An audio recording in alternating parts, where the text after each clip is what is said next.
네, 우리는 출애굽 이후 광야에서 하나님이 모세를 통해 이스라엘 백성들에게 이르시는 율법에 대해 함께 배우고 있습니다.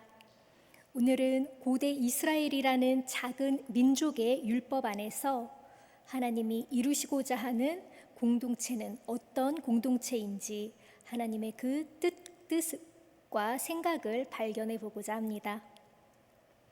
당시에 고대 근동에는 하나님의 율법 외에도 여러 나라의 법률 문서들이 있었습니다. 이는 왕이 나라를 다스릴 때 발생하는 여러 가지 문제들을 해결하기 위한 기준을 세워서 왕권을 강하게 하고자 했던 것이지요. 과거 중고등학교 시절에 역사 시간 때 고구려 백제 신라의 왕과 업적을 배울 때 왕권 강화를 위해서 율령 반포를 한 왕들의 이름을 외웠던 기억이 떠오릅니다. 고대 근동의 많은 법률 조항은 공정을 기하는 듯해 보이기는 하지만 그 법률들이 일부 계층에만 해당되는 법률일 경우가 많았다고 합니다. 왕권 유지를 위해 필요한 계층 안에서 일어나는 문제를 해결할 때만 그 법률을 기준 삼았다는 것이죠. 그렇게 법률 조항 안에는 왕들이 나라를 다스릴 때 무엇을 가장 중요한 가치로 여기는지, 또 무엇을 지향하는 나라가 되기 원하는지 그 방향성이 담겨 있다고 볼 수 있습니다. 법률이 지향하는 가치를 발견할 만한 기사를 하나 발견을 해서 잠시 소개하고자 합니다. 과거 2017년에 아동 음란물 사이트를 운영하는 23살 손 씨가 검거된 적이 있습니다. 기사에 따르면 영유아들이 성폭행 당하는 장면, 또 폭행과 수간, 또 신체 일부분이 잘려나가는 그런 수많은 영상들이 있었다고 하는데요. 이러한 영상은 한국을 비롯해서 유럽과 미국까지 유포됐고, 이때 검거된 손 씨는 이러한 동영상 22만 건을 유통한 사이트의 운영자로 우리나라에서 1년 6개월의 징역을 받고 2019년 11월에 형기가 종료되었다고 합니다. 그런데 이 손 씨가 미국인이었다면 그 처벌 수위가 또 전혀 달라지게 됩니다. 당시 이 사이트를 이용했던 미국인 A 씨는 징역 8년 1개월과 보호관찰 20년, B 씨는 징역 5년과 보호관찰 5년을 선고받았고, 영국인 C 씨는 징역 22년을 선고받았다고 합니다. 유통과 배포만으로 이들은 이런 처벌을 받았는데, 만약 운영자인 이 손 씨가 미국인이었다면 최소 20년의 구금형 처벌을 받았을 거라고 합니다. 매우 단적인 예시이지만 이 사건의 처벌을 보면 아동에 대한 관심과 보호의 의지가 나라마다 얼마나 확연한 차이를 드러내는지 알 수 있지요. 2017년 사건이라 몇 년이 지난 지금 얼마나 법 개정을 이루었는지 확인해 보지는 못했지만, 우리나라도 경제적, 문화적 선진국뿐 아니라 어린이들을 비롯한 성폭력 관련 사건, 또 사회적 약자에 대한 의식도 함께 성장하는 선진국이 될 수 있기를 기도하는 마음입니다. 이처럼 한 민족이나 공동체가 중요하게 여기는 가치는 그들의 법률 속에 담겨 있기 마련입니다.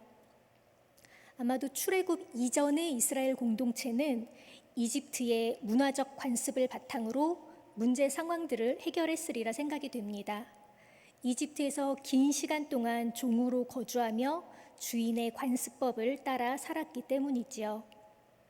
이제 이집트를 탈출하여 새로운 땅에 이르기 전에 하나님께서는 하늘의 가치를 담은 율법을 이스라엘 백성들에게 선포하고 계십니다.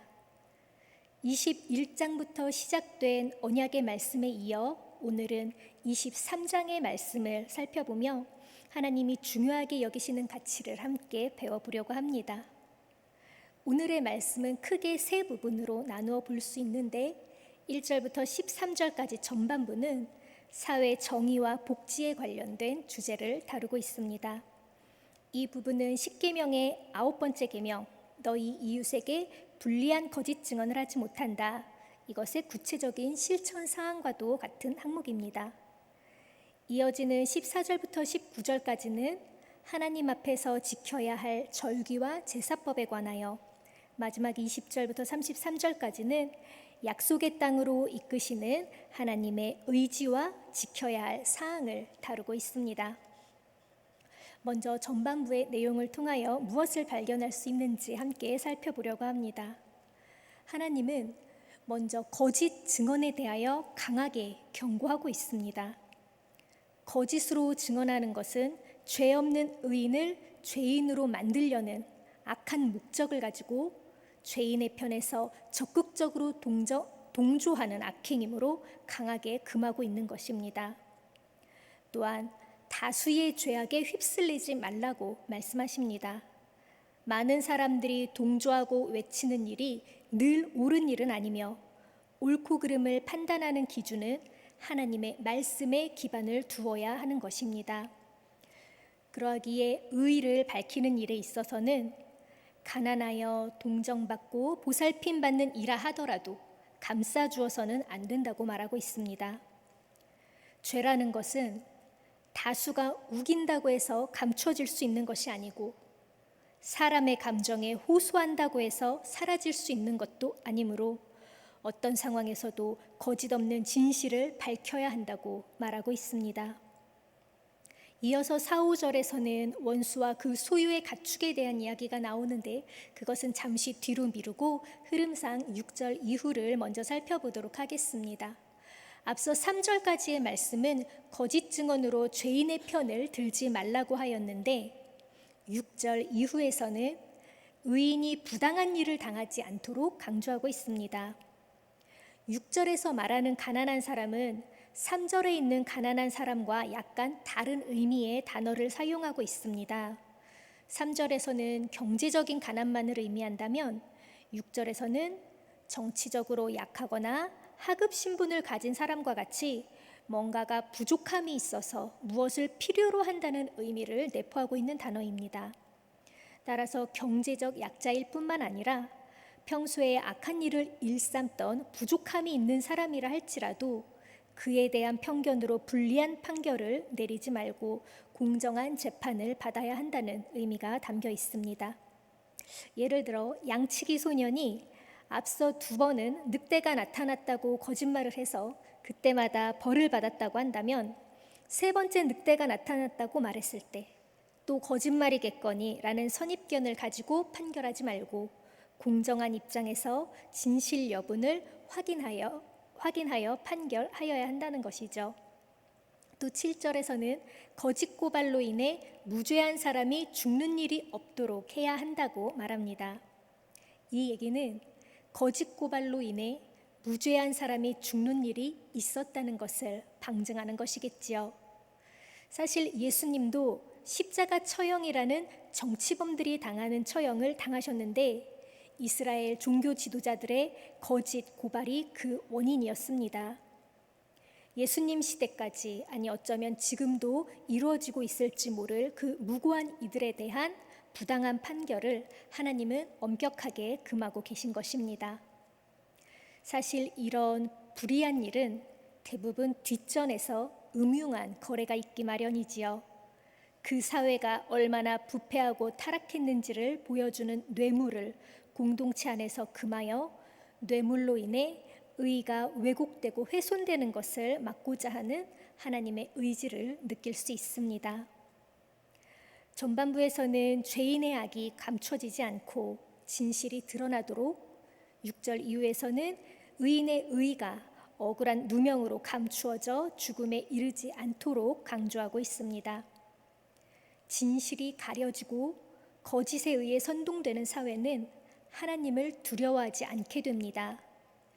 사람들을 제물로 매수해서 거짓 사실을 만들어내거나 감추어버리는 일이 손쉬운 사회라면 하나님이 아닌 재물이 주인 될 수밖에 없기 때문입니다. 하나님이 원하시는 정의로운 사회는 누구나 진실을 빛과 같이 밝히 말할 수 있고, 진실 앞에서 피해자가 진정한 사과를 받고 위로와 보상으로 회복의 기반을 닦을 수 있는 이러한 의로움에 대한 신뢰가 바탕이 되는 사회입니다. 또한 가해자는 죄의 종류에 따라 차이는 있겠지만 그에 마땅한 대가를 치르고 용서를 받고 다시금 공동체에서 한 일원으로 자리매김할 수 있는 기회를 줄 수 있는 사회이지요. 우리의 입에서 나오는 말 한마디가 의로운 신뢰가 바탕이 되는 사회를 만들 수도 있고 불의와 재물이 기준이 되는 사회를 만들 수도 있습니다. 오늘 하루 내 입을 통해 누군가를 헐뜯고 죄인을 만드는 가짜 뉴스에 동참하지는 않았는지, 혹은 모두가 누군가를 죄인 취급하며 헐뜯을 때 내가 알고 있는 진실의 한마디를 용기 있게 할 수 있었는지 돌이켜보며 악에 동조하고 동참하지 않는 삶을 선택하며 살아갈 수 있도록 신중히 숙고해보는 시간이 될 수 있기를 원합니다. 그럼 아까 잠시 미루어 두었던 4, 5절 말씀을 함께 보겠습니다. 죄인과 의인 사이의 진실 규명을 위해 거짓 증언과 거짓 고발을 물리치라는 그 말씀 사이에 하나님은 원수와의 관계에 대해 이야기하고 있습니다. 우리가 살아가는 사회는 여러 가지 이유로 원수된 사람들이 있을 텐데 내용의 흐름상 재판받는 상대방을 이르는 것으로 여겨집니다. 죄인과 의인의 진실을 밝혀야 하는 감정의 골이 깊은 원수라도 생명에 관련된 일은 언제든 외면하지 말고 돕기를 명하고 있습니다. 그 예시로 소나 나귀가 길을 잃고 헤매는 것을 반드시 임자에게 돌려주며 원수의 나귀가 짐에 눌려 쓰러진 것을 보았다면 반드시 원수를 도와 나귀를 일으켜 세워주라고 하십니다. 소와 나귀는 농경 생활에 있어서 무엇보다 중요한 동물이지요. 농사를 짓고 짐을 나르는 이동 수단으로 중요한 역할을 합니다. 이 가축들이 길을 잃고 헤매는 것을 그대로 방치한다면 들짐승에게 잡아먹히거나 도적질 당할 확률이 높아집니다.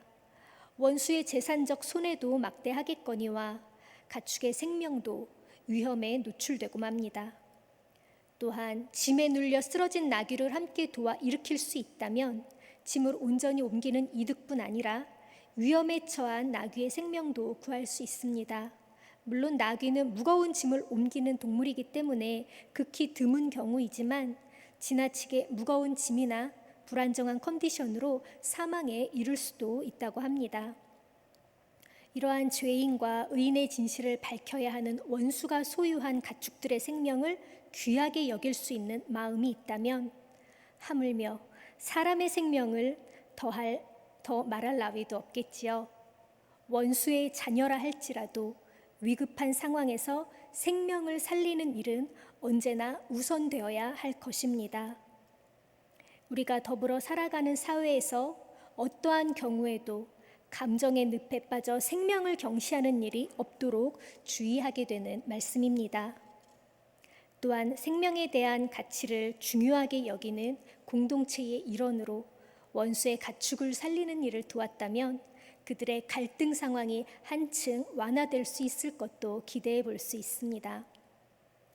다음으로 9절 말씀에는 나그네를 억압하지 말라는 규정이 나옵니다.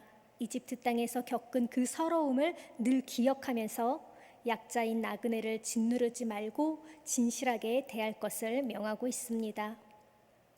또 10절부터는 안식일과 안식년에 대한 규정을 소개하고 있는데요. 6년 동안 열심히 땅을 일구되 7년째는 땅을 놀리고 묵히라는 안식년에 대한 명령입니다.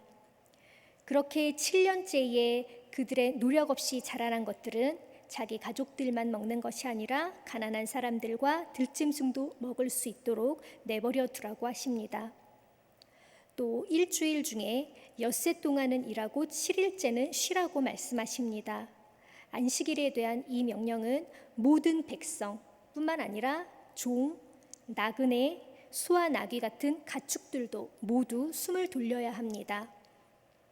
안식의 시작은 잘 아시는 것처럼 창세기 2장에서 하나님이 6일 동안 모든 일을 마치시고 7일째 쉬시는 그날을 복되고 거룩하게 하신 것에서 비롯됩니다. 그리고 이 거룩은 특별하게 느끼는 감정에 머무는 것이 아니라 하나님의 마음과 생각이 담긴 뜻을 애써 수고하고 대가를 지불해 가면서까지 정성을 들여 해내는 행위로 이루어질 수 있다고 지난 출애굽기 13장에서 배운 적이 있습니다. 하나님의 안식에는 하나님이 만드신 생명 있는 것들을 소중히 여기시는 마음이 담겨 있습니다. 단순히 6일간 수고했으니 이제 보상휴가야, 하루 쉬어, 이런 것이 아니라 그 하루를 온전히 쉼으로 하나님이 주신 생명력을 다시금 건강히 회복하고 앞으로 한 주간 생명을 살리는 일을 위해 열심히 살아가라는 뜻을 알 수 있습니다.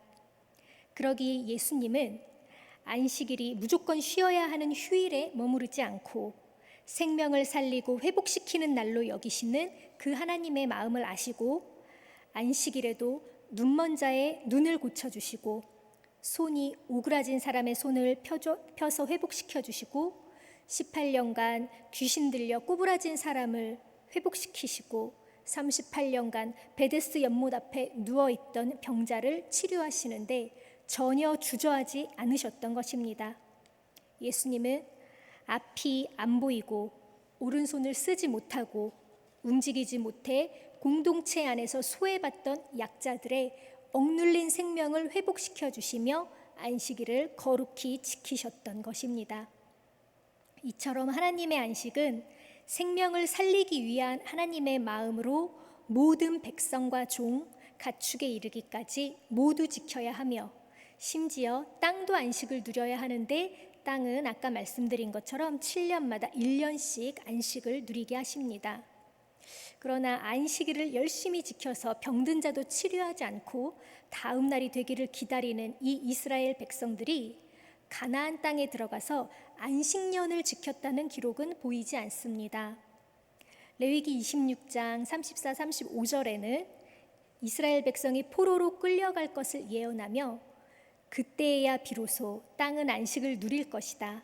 땅이 그렇게 폐허로 버려져 있는 동안 곧 너희가 원수들의 나라로 잡혀가 있는 동안에 비로소 땅은 쉴 것이며 제 몫의 안식을 누릴 것이다.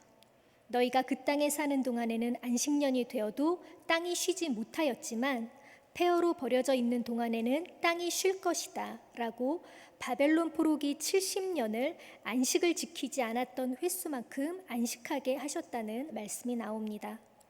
이렇게 하나님은 안식일과 안식년을 지키며 다른 신들의 이름을 기억하지도 입 밖에 내지도 말라고 하십니다. 다른 신들에게서는 찾아볼 수 없는 이 거룩한 안식을 허락하신 하나님은 우리의 머릿속에도 우상을 떠올리지 말고 입술에도 그들의 이름을 담지 않으므로 철저히 하나님의 백성으로 살아가라고 말씀하고 계십니다. 이제 중반부에 이르러 하나님은 꼭 지켜야 할 3가지 절기를 알려주고 계십니다. 그것은 무교절, 맥추절, 수장절인데요. 무교절은 전에 출애굽기 13장에서 이미 언급했었던 것과 같이 누룩이 없는 빵을 7일 동안 먹으며 이스라엘 민족을 이집트로부터 구원해내신 하나님을 기억하는 절기입니다. 맥추절은 이름만 들어서는 보리를 추수하는 절기 같지만 사실 밀 추수의 첫 이삭을 드리는 절기입니다. 우리나라도 그렇지만 이른봄 한 3, 4월쯤 보리를 먼저 추수하는데 그 시기는 무교절에 해당이 됩니다. 그로부터 50일이 지난 한 5, 6월쯤에 맥추절을 지키며 밀을 추수하여 하나님께 드립니다. 밀가루에 누룩을 넣어서 만든 빵 2개를 구워 하나님께 흔들어 바치라고 하시는데 이 누룩을 넣은 2개의 빵은 하나님 앞에서 의롭지 못한 상태, 유대인과 이방인을 뜻한다고 합니다. 이와 반대로 18절에서는 유교병과 함께 드리지 말라는 구절이 나오는데 이 18절은 유월절과 무교절 때 지켜야 하는 그 규례의 특징으로 이해가 됩니다. 마지막으로 수장절, 이것은 가나안 땅에서 많이 나는 포도나 올리브 열매 등을 수확해서 저장하고 하나님께 감사드리는 절기입니다. 수장절은 초막절이라고도 불리는데요. 초막을 지어 일주일 동안 생활하면서 황량한 광야에서 지냈었던 그 시절을 기억하고 또 하나님이 먹이시고 지켜주셨던 그 은혜를 기억하는 절기입니다. 지금도 유대인들은 이 초막절을 지키고 있고 광야 시대의 그러한 텐트를 이렇게 아파트 베란다에다가 지을 수 있도록 처음부터 그렇게 집을 설계해서 초막절을 지킨다고 합니다. 사실 이스라엘에는 이 세 절기 외에도 더 많은 절기가 있는데 특별히 지금 언급한 이 세 절기는 추수와 관련이 있다고 할 수 있습니다. 보리 추수, 밀 추수, 열매 추수의 절기로 그들이 살아갈 생명을 얻는 먹거리들이 모두 하나님이 주신 것이라는 신앙을 고백하게 됩니다. 이 세 번의 절기는 하나님이 정하신 것으로 모든 남자들이 모여서 지켜야 했습니다. 하나님의 은혜에 감사할 뿐 아니라 아브라함, 이삭, 야곱에게 주신 그 축복의 약속이 이루어졌음을 기억하며 감사하는 날이기도 합니다. 이때 하나님께 드리는 열매는 땅에서 난 첫 열매로 제일 좋은 것을 드려야 합니다. 하나님이 약속하신 그 땅에서 일구어낸 소출 중에 가장 처음 난 좋은 것으로 하나님께 감사드리는 것은 이 모든 것을 주신 분이 하나님임을 인정하는 신앙 고백이 담겨 있기 때문입니다. 그런데 19절 마지막에 너희는 새끼 염소를 그 어미의 젖으로 삶아서는 안 된다라는 구절이 맥락과 조금 어색하게 뜬금없이 언급되어 있습니다.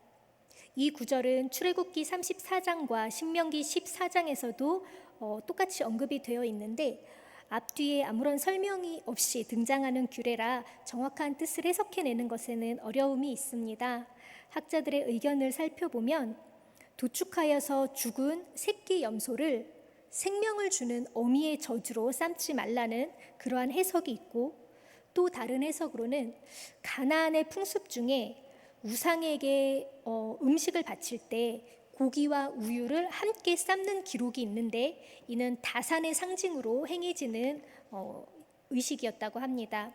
그래서 하나님은 이방인의 풍습을 따르지 말고 하나님의 규례에 따라 제물을 바칠 것을 강조하는 의미로 이 구절을 넣었다고 해석하기도 합니다.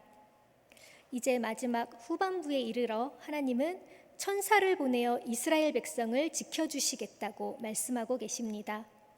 천사의 정체에 대해서는 구름 기둥과 불 기둥으로 이끄시는 하나님이라는 해석도 있고 미카엘과 같은 천사라는 해석도 있고 또 성육 신하기 전에 예수님이라는 해석도 있고 다양한 해석들이 있습니다.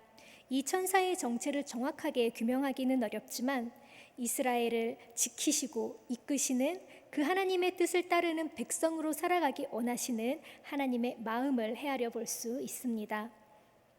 이어서 하나님은 오직 하나님 한 분만을 섬기며 가나안의 신들을 섬기지 말고 그들의 신상과 돌기둥을 부수고 깨뜨리라 명하십니다. 그러면 하나님께서는 빵과 물을 주시며 질병을 없애시고 불임이 없이 자손은 번성하며 건강하게 나이대로 살 수 있을 것을 약속하십니다. 빵과 물이라는 주식을 먹는 것, 그리고 결혼하여 자녀를 생산하는 일은 어찌 보면 사람의 자연스러운 일인데 특별한 축복처럼 하나님이 이야기하시는 이유는 뭘까요?